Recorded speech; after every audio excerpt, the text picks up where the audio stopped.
ಸಹಪಾಠಿಯ ಶವ ಕಂಡು ಕ್ಲಾಸ್ಮೇಟ್ಸ್ ಕಣ್ಣೀರು ಹಾಕ್ತಿದ್ದಾರೆ. ಶಿವಮೊಗ್ಗದ ಊರಗಡೂರಿನಲ್ಲಿ ಮನ ಕಲುಕುವಂತಹ ದೃಶ್ಯ. ಸಂಕೇತ್ ಅಂತಿಮ ದರ್ಶನಕ್ಕೆ ಬಂದಂತಹ ಗೆಳೆಯ ಗೆಳತಿಯರು ಸಂಕೇತ್ ಮೃತದೇಹದ ಮೇಲೆ ಬಿದ್ದು ಬಿಕ್ಕಿ ಹತ್ತಿದ್ದಾರೆ. ಫ್ರೆಂಡ್ಸ್ ಎಲ್ಲರೂ ಕೂಡ ಸಂಕೇತ್ ಅಂತಿಮ ದರ್ಶನವನ್ನು ಪಡೆದುಕೊಳ್ಳೋದಕ್ಕೆ ಅಂತ ಹೇಳ್ಬಿಟ್ಟು ಗೆಳೆಯ ಗೆಳತಿಯರು ಆಗಮಿಸಿದ್ದಾರೆ. ಕಂಪ್ಲೀಟ್ ಆಗಿ ಕ್ಲಾಸ್ಮೇಟ್ಸ್ ಎಲ್ಲರೂ ಕೂಡ ಮೃತದೇಹದ ಮೇಲೆ ಬಿದ್ದು ಬಿಕ್ಕಿ ಅಳ್ತಾ ಇದ್ದಾರೆ. ಮನ ಕಲುಕುವಂತಹ ದೃಶ್ಯ.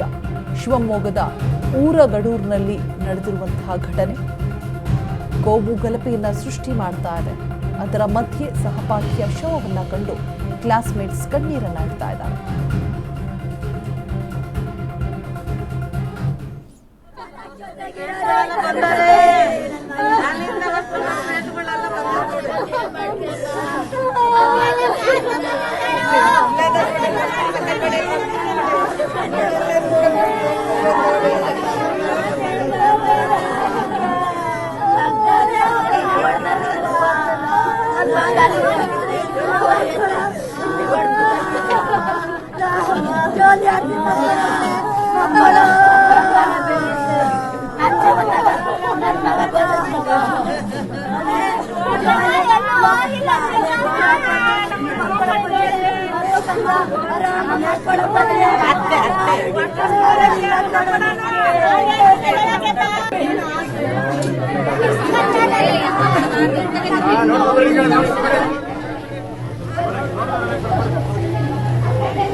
ನೋಡ್ತಾ ಇರಬಹುದು, ಸಹಪಾಠಿಗಳೆಲ್ಲರೂ ಕೂಡ ಬಂದಿದ್ದಾರೆ ಸಂಕೇತ್ ಅಂತಿಮ ದರ್ಶನವನ್ನು ಪಡೆದುಕೊಳ್ಳೋದಕ್ಕೆ. ಸೊ ಒಬ್ಬರು ವಿದ್ಯಾರ್ಥಿನಿಯಂತೂ ಸಂಕೇತ್ ಶವದ ಮೇಲೆ ಬಿದ್ದು ಗೋಳಾಡ್ತಾ ಇರುವಂತಹ ದೃಶ್ಯಗಳು ನಿಜಕ್ಕೂ ಮನ ಕಲಕುವಂತಹ ದೃಶ್ಯಗಳು.